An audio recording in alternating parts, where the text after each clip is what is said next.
pero no acabaron de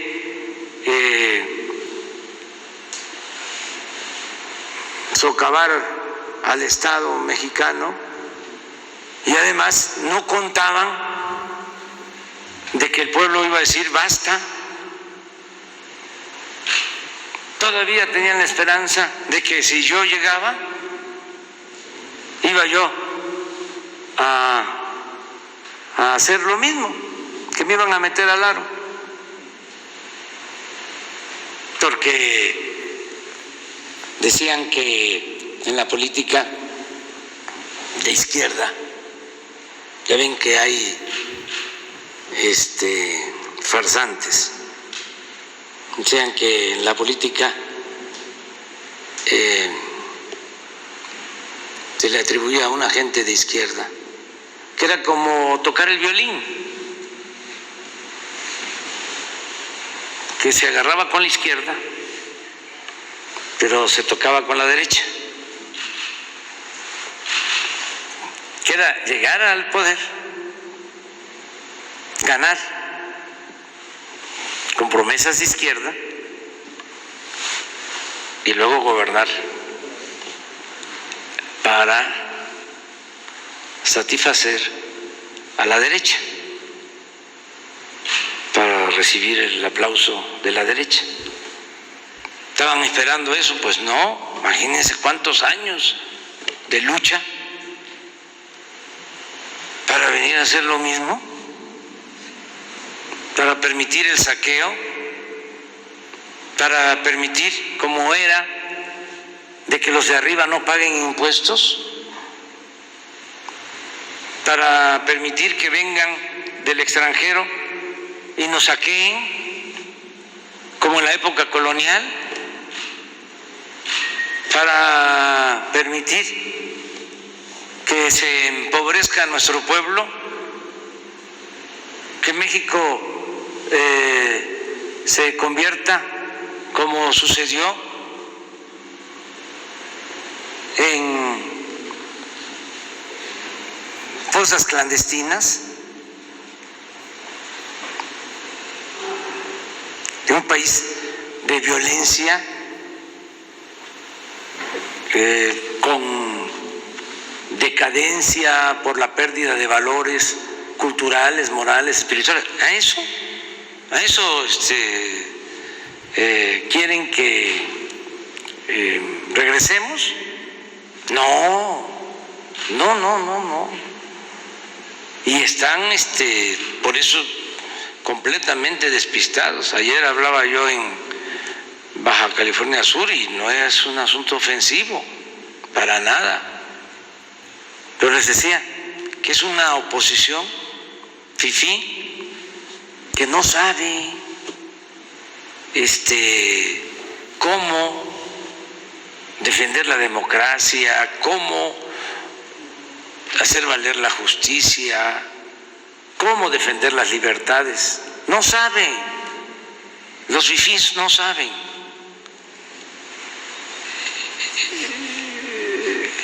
Claudio X González, todos esos, Junco, Ilio Ortiz, ¿qué van a saber de oposición? Lo más que se les ocurrió fue apoyar al Frena, pero ni siquiera vinieron ellos a apoyarlos. Es más, los dirigentes más cercanos del Frena dormían en hoteles. Eso no es la oposición. Más, decía yo de que en la desobediencia civil, en la no violencia, uno aprende de cómo ser opositor.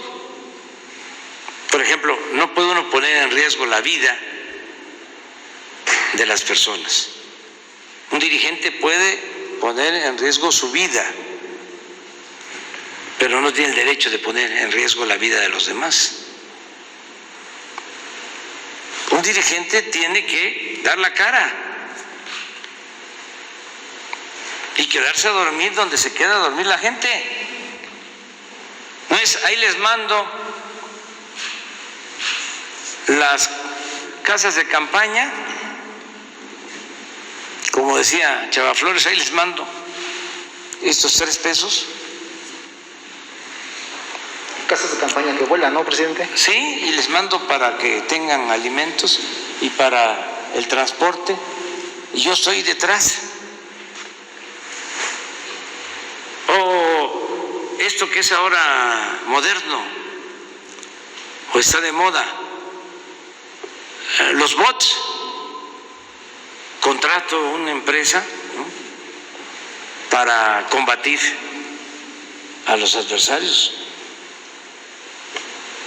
Un dirigente de oposición no puede hacer eso, pero lo que menos puede hacer es el ridículo. Imagínense que nosotros llamamos aquí a todos en su momento a ayudar, que por cierto muchas gracias, cuando estaba la crisis por la falta de energía eléctrica, De los focos, ¿no? orientamos para que nos ayudaran, le pedimos a la gente, ayúdennos,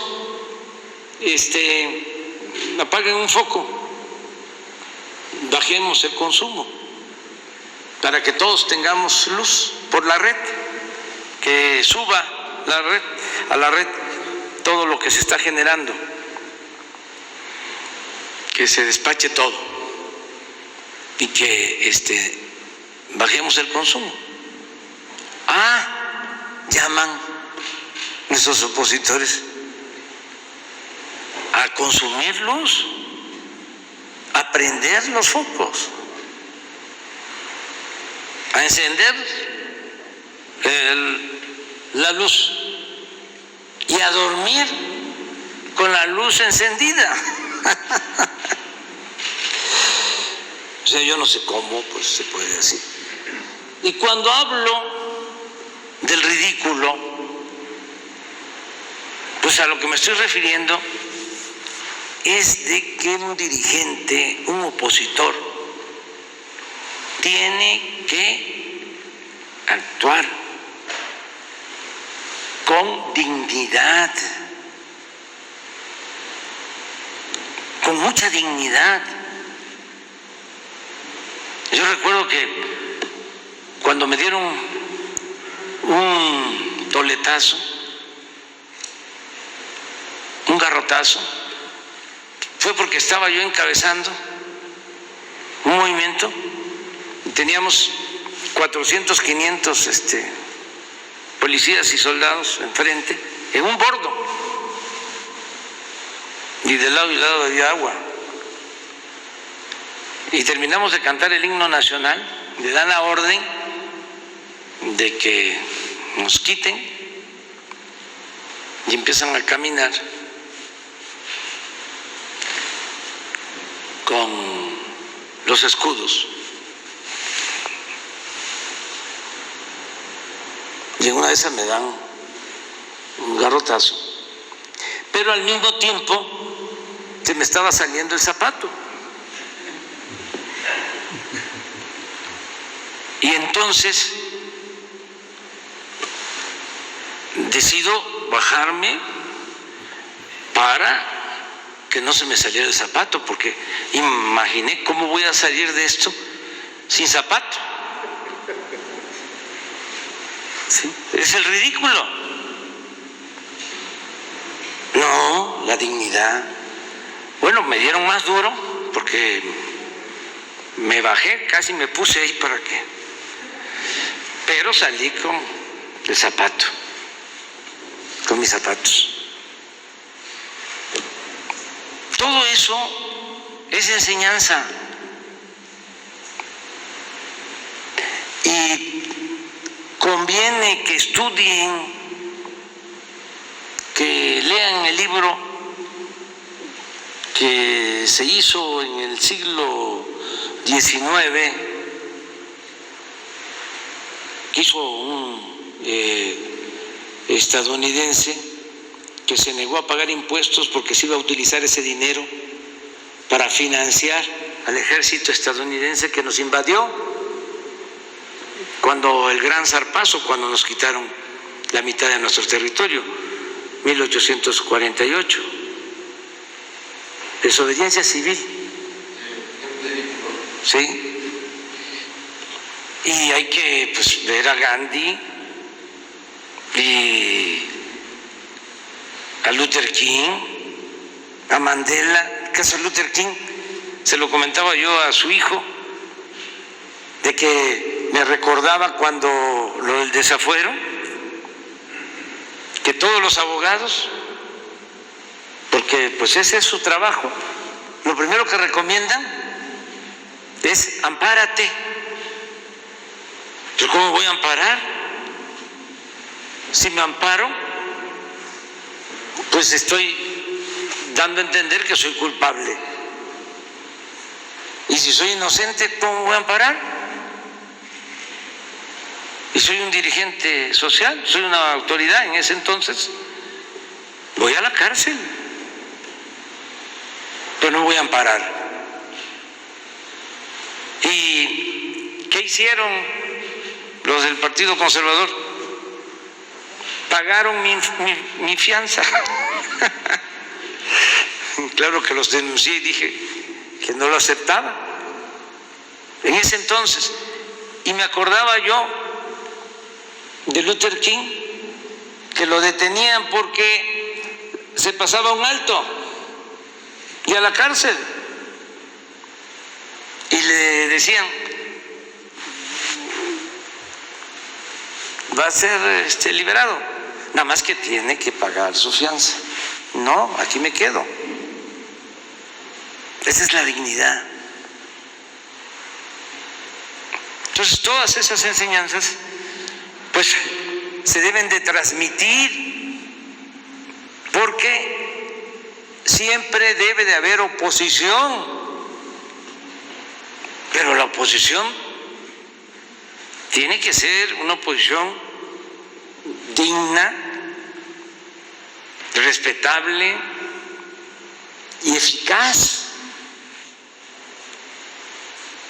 ¿Por qué tiene que haber siempre oposición?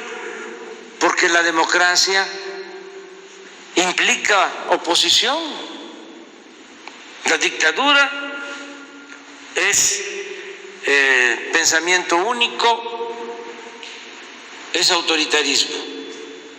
La democracia es pluralidad, es oposición, es competencia, son contrapesos necesarios para que nadie se sienta absoluto en ningún nivel de la escala. Esa es la democracia y a eso aspiramos. Estamos luchando por una democracia, para establecer una auténtica democracia en el país, no para crear una dictadura o un régimen autoritario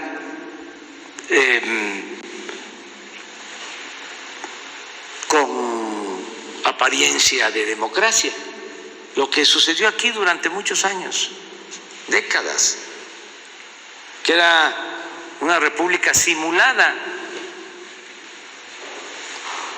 Entonces eso no, democracia. Pero bueno, era comentar sobre este asunto de la educación. Sí. Aprovechando esta parte que mencionaba última de política, usted ha hablado aquí del caso de Félix Salgado Macedonio y todo lo que hay detrás de esto. Incluso en las encuestas está 4-1 para ser gobernador de su estado. Pero en el caso de otros artistas que están, artistas como Lupita Jones, Miss Universo, y otras personas luchadores de deportes y eso, que están buscando incursionar en política, ¿qué opinión le merece, presidente? Que tienen todo el derecho, es legítimo y es legal.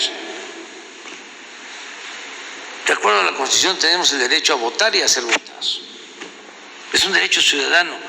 Y no descalifiquemos a priori, dejemos que el escrutinio, que la decisión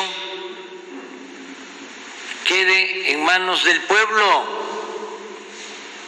No estemos pensando que el pueblo es menor de edad, que necesita tutela. Eso se pensaba en el Porfiriato. Por eso no le daban la ciudadanía al pueblo raso. Logramos la independencia, que es lo que estamos conmemorando, la independencia política. Pero los campesinos, los peones, no votaban,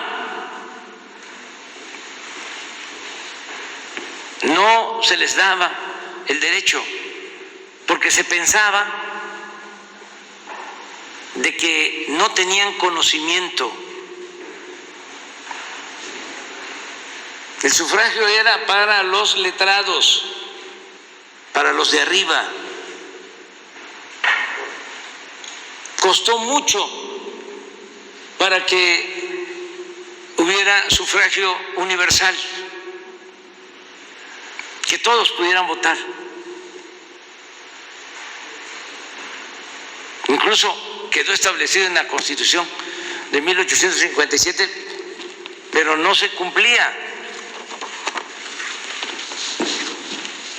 No se cumplía. Imagínense en el Porfiriato que habían haciendas con peones acasillados.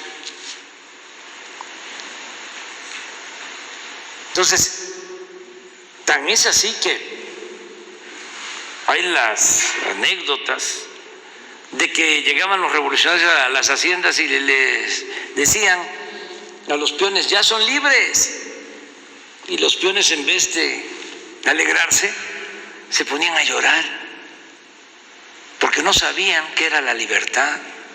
Pues estamos hablando de hace 100 años, no de mucho, porque Hidalgo proclama la abolición de la esclavitud en 1810, pero la esclavitud en México es abolida hasta 1914. 100 años después es cuando liberan a los peones de las haciendas, porque el hacendado tenía el derecho de someter a sus trabajadores, de castigarlo con azotes, con cadenas, con cepo. No podían salir de la hacienda. Eran esclavos. Entonces, hace relativamente poco empezamos a caminar con libertad, a ser libres. Por eso fue importante la Revolución Mexicana, aunque algunos insensatos digan que no es cierto. Ellos están pensando de que era mejor el Porfiriato, pero la revolución nos trajo la libertad. Pero todavía cuesta que se entienda de que un campesino, un obrero, cualquier ciudadano tiene el derecho de decidir libremente, y que el pueblo de México ha demostrado ser un pueblo consciente, informado, pero en el pensamiento conservador prevalece la idea de que el pueblo no existe. Existen las élites, el Círculo Rojo, los periódicos que forman la opinión pública, los columnistas, los expertos. Entonces, por eso no se entiende de que estamos viviendo otros tiempos. ¿Por qué no un artista? ¿Por qué no un deportista? ¿Por qué no un campesino? ¿Por qué no un obrero? Todavía hace poco, cuando se optó por nombrar en procesos de insaculación, rifa, sorteo, a candidatos en un partido que no voy a mencionar porque no viene al caso. Dice, ¿cómo es posible? Si necesitamos parlamentarios, ¿cómo una ama de casa, cómo una indígena, una maestra, va a llegar a ser legisladora? Además no saben, no van a resistir los cañonazos, se van a vender, van a traicionar. Pues ¿qué fue la experiencia? Me consta, nadie se vendió. Al contrario, actuaron con mucha dignidad. ¿Quiénes se venden? Pues los que no tienen principios, no tienen ideales, aunque hayan estudiado en Harvard, aunque tengan títulos de doctores, si no tienen vergüenza, y no tienen ideales, no tienen principios, son acomodaticios, pues entonces sí, no resisten las tentaciones.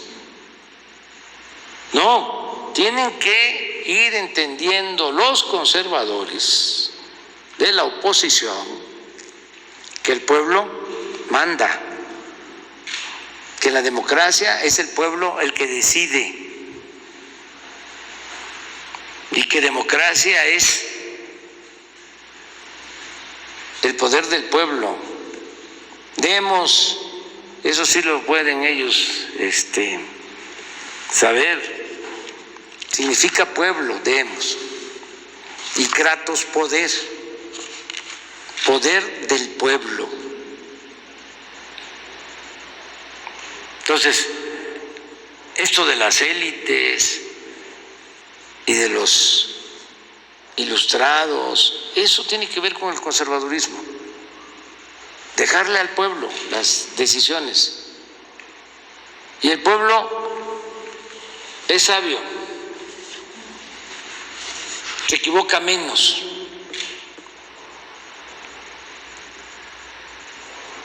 Sabe muy bien lo que conviene y lo que no conviene,